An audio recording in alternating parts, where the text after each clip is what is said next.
Hey everybody, it's Warren and Julie, and we're talking the Schengen Shuffle, something we've been talking about for years now. We are actually doing the Schengen Shuffle. This is the 45th month that we're going on of doing this. We came to Europe in January 2021. We've been 1,324 days, so we know what we're talking about. For those of you that are new, we started our early retirement in March of 2020 in South America, but we've been in Europe since January of 2021, and we're on day 75 of this particular Schengen Shuffle. We're in Slovenia today. But what is the Schengen for those of you that are brand new and you're not sure what the Schengen is, and the 180 days and 90-day rule? If you've been following our channel, this is old hat for you, but let's do a refresher for you. And for the new ones, this is what the Schengen is. In Europe, you have a group of 29 countries. And as an American, or if you're from Great Britain, or if you're from Australia or Canada, you have to look at the entire group of 29 countries as one country. We're allowed to stay 90 days every 180 days within this group of 29 countries and then leave. So you don't go from France to Spain and get a new 90 days. You have to leave the group of the 29 countries. And by being part of the Schengen, these countries are rewarded with borderless travel. So they can drive from Poland to Portugal without stopping at a border, or from Norway all the way down to Croatia, and they're not going to have to stop at a border along the way. Now, there are currently Bulgaria and Romania are part of the Schengen, but they just joined and they still have their border controls in place, but those border controls in the land should go away soon. They have borderless air, so if you're flying from within a Schengen country to Bulgaria or Romania, it's more or less borderless. They're not checking you for your passport there. When you're coming into the Schengen in the near future, something called the ETIAS is going to be going into place, which means that they're Entry-exit system. Yes, they're going to take your picture and fingerprints, and that goes into place in November 10th, 2024. And then ETIAS. We're not going to spend much time talking to ETIAS because they've kicked the can down the road so many times. But ETIAS is something like what the U.S. does to everybody else coming in the country. It's an online form. You'll pay €7 for it, and it'll last for 3 years. And you're just going to give all of your information. And again, it's just going to be border control. It's going to be it's a visa basically for Schengen to come in. And everybody will have to have it that's coming into this zone. Kind of reminds me of what we had to do for the e-visa of Turkey. Yeah, which no longer is in existence. Basically, it's going to try to make it harder for people to cheat the system and stay in the Schengen zone longer. Yeah, and since we've been doing this so long, we can actually give you guys a scenario of how this would actually work for Schengen. Yeah, so let's look at the map. There's places in Europe that are not Schengen that you need to be aware of. Now, we travel by land and by car, and that gives us a great opportunity to travel all over at our own schedule, and we do it with 2 dogs. So this particular cycle on the Schengen, we left from our home base in Montenegro, which is a non-Schengen country, and we went to Copenhagen in Denmark. We drove through Sweden to Norway.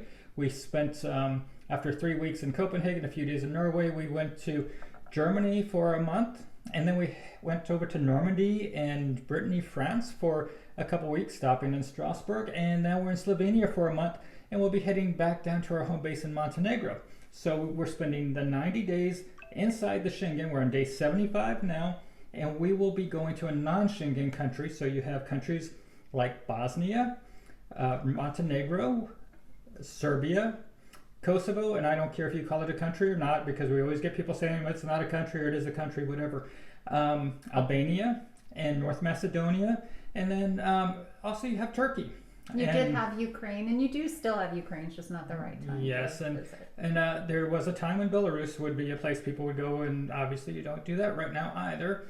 And so Belarus, Russia, you need special requirements to go there. You can go to Ukraine still. We enjoyed our time before the war there. And then on the other side of the continent, you have Great Britain and you have Ireland as non-Schengen places that you can go. And some people also take a dive down to Morocco. But what you have to be cognizant of is when you do your 90 days in the continent or within the Schengen zone, and then you leave for 90 days. So if you just went from Croatia, a Schengen country, to Montenegro, a non-Schengen country, that exit and entry day count as the same day for each 90 days. Yes. So you have to be, so if you went from Croatia to Montenegro and spent 90 days in Montenegro and tried to go back, it's only going to be 89 days that you are out of the Schengen. So you have to make a plan to spend a day somewhere. Right. So we use a calculator, and we're going to put that up on the screen so you can see that. And then we're going to tell you kind of just a scenario of how it would work. So for example, we fly to Poland. It's June 1st. We can stay in Poland or the entire 29 country territory all the way till August 29th. At this point in time, we have to be out of Schengen. And by doing that, as he just said, we have several countries to choose from. Let's say we're going to Montenegro. We enter Montenegro August 29th. We have 90 days in their country, non-Schengen territory. We're allowed there. We spend that full 90 and we decide, let's go ahead and go to Belgrade, Serbia, so we can fly out easier. Why do we need to go to Belgrade? Because we need that one day. Otherwise, we would enter Schengen one day too early and you're not going to be allowed in. Yeah. So we normally don't fly, but that's how you would do it. Some people will fly to other continents, but if you want to stay in Europe like we do, we do it by car. We just do land borders, but you can stay within the continent and take these really cheap flights. Some of them like $70, $80, one-way flights and going within the continent of Europe. Yeah. And so it's very, very inexpensive. But for us, us doing it with our dogs, we just will, if we go to Montenegro for 90 days, we might just go take a day trip or a couple day trip up to Zlatibor, Serbia, which we like a lot. You've got Mostar, Bosnia, not far away. There's Albania that you can cross the border to. And it's just basically going to do an overnight trip, and it extends your time outside of the Schengen. Exactly. And currently there is the train, of course, from Bar Montenegro to Belgrade, Serbia. So, Belgrade's a pretty good size hub, and you'd be able to fly pretty much anywhere you want to. And so then once you did spend that day in Belgrade, now you could go back into Schengen. And now on November 27th, you're back in Schengen. You get to stay all the way to February 24th, and then the cycle begins again. Yeah. And that's what we've done for 1,324 days. Yes. Now, let's talk about some strategy changes lately. So Turkey was a great place to go and do your Schengen Shuffle, because you can go from Bulgaria into Turkey and spend your 90 days in Turkey, and Bulgaria was not Schengen. But now Bulgaria is Schengen, so now you get yourself down into Turkey, and if you went in there by land, now all of a sudden, okay, you can't just cross back into Bulgaria anymore. Greece is also Schengen.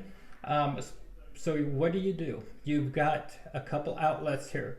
You now have Northern Cyprus has a ferry from Turkey, which is part of the disputed area of Cyprus, but it's outside of the Turkey area, so you can go there for a few days and visit Northern Cyprus by ferry, or you can go all the way to the far side to Georgia, or to Armenia, and Azerbaijan's over that direction too, so you have some other areas to go by land if you chose not to do flying, and that will give you an outlet if you're using Turkey as your Schengen outlet. If you wanted to go to Istanbul for a while, cheap flights everywhere. Morocco, we've had people that have tried to plan their ferry trips to go to Morocco, crossing at midnight, but the ferry got delayed and they left on the same day that they entered. And what we found out is if you're in Morocco, you can pay extra to extend your stay a couple days. I think it's like €10, so very inexpensive. Yeah, so don't stress out, apparently, if you have found out that you are now on the same entry and exit date into Morocco. They've got that covered, apparently, because you may not want to try to go to some of the other bordering countries of Morocco. And I want to say, you do not want to overstay your time in the Schengen, because you can get a 5-year plus ban in that. And so therefore, do not overstay. And with all these EES and ETIAS, you're going to be caught. Yeah. And so on the other side of the continent, you have the United Kingdom that allows you to stay for 6 months, which is kind of almost a little bit better deal than just going to Ireland, because if you go to Ireland, you have 90 days. If you go to UK, you have 6 months as an American, and you can go in there and do 91, 92, 95 days, 100 days if you want, and then come back to Schengen. So it makes it really, really flexible. Just when you're doing the UK, obviously it's more expensive than some of the places over in the Balkans, so it depends on how you want to budget things out. Albania is a favorite place for people to do Schengen Shuffle as well. You can stay there for 12 months. We spent some time in Saranda, Albania, great expat community, low cost of living, but summertime very expensive in the Saranda beach area, and we probably would tell you to avoid it. It gets really hot, really crowded, but the other time from October to going into June, it's a good place to be, but you want to be by the central beach area, otherwise the place is a ghost town on the outer edges. And we know it's a very easy Schengen Shuffle because we took the ferry from Vlora, Albania, over to Brindisi, Italy, and back. But the Greek lovers, if you want to be in Greece, you can spend 90 days in Corfu, take the ferry right over to Albania, spend 92, 93 days, and then go back to Corfu for 90 days. I mean, we're talking a 30-minute ferry ride from Saranda to Corfu, Greece. It's great. It's very, very simple. And Corfu also has an airport there to fly to other locations if that's what you're choosing to do, or take ferries elsewhere into Greece. Yes. So we have our home base in Montenegro and have owned a home there since 2016. Part of our strategic plan to travel Europe. We don't have residency. We do have a car. If you want to know how we have a car, we've got videos on that.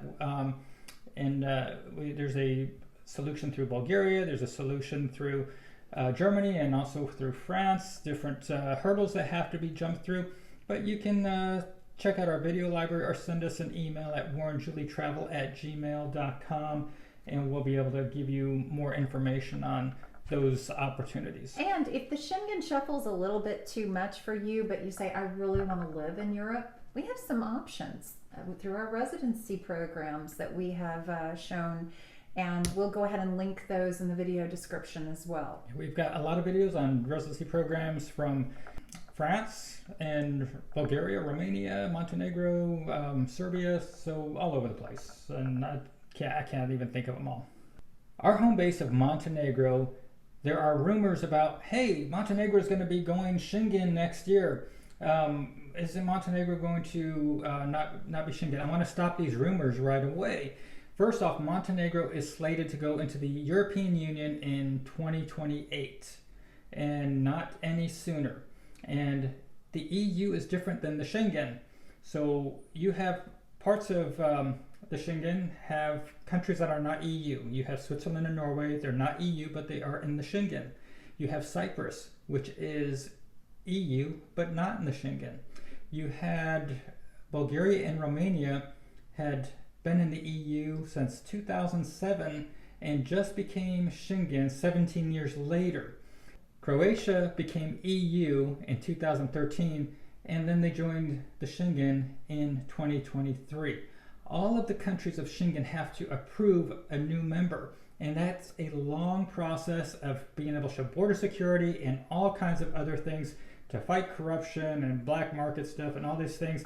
So it doesn't happen overnight. So for those of you that are concerned and you want to go to Montenegro and buy a home in Montenegro or do something with Montenegro as your Schengen Shuffle location, realize that if they go EU in 2028, you're probably not going to see it go Schengen before 2033 after 5 years, but more than likely it might take them 10 years or more if you look at the most recent history. And Cyprus is maybe going to go Schengen next year, and that will be a 20-year wait to go Schengen. So we hope this has been informative. We hope we've showed you a lot of information about the Schengen, that it's all clear to you now. If you have any questions, comments, leave them below. Don't forget to email us at warrenjulietravel@gmail.com if you need anything with international health insurance. Don't forget to visit our website for traveling resources, international medical, and also blogs and video links and other things. So just go to www.warrenjulietravel.com. And as a reminder, we're traveling with our 2 dogs, trying to see what it's like to live in different places and sharing our experiences and expenses with you. So until next time, have a great day, everybody. Bye-bye. Ciao.